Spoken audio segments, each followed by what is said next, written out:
Hello everyone, my name is Pakistan. Let's learn how to speak Urdu. Let's go. अब बहुत देर हो गई है। काश मैंने ज़्यादा मेहनत की होती। मैंने आपके साथ क्या किया है? मुझे अफसोस है। किसी दिन आप इस पर पछताएंगे।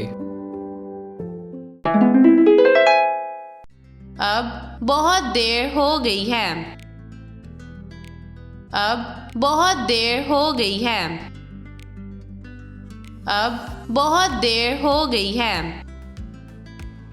काश मैंने ज़्यादा मेहनत की होती। काश मैंने ज़्यादा मेहनत की होती।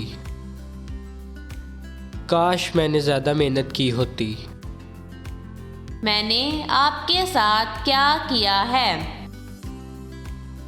मैंने आपके साथ क्या किया है?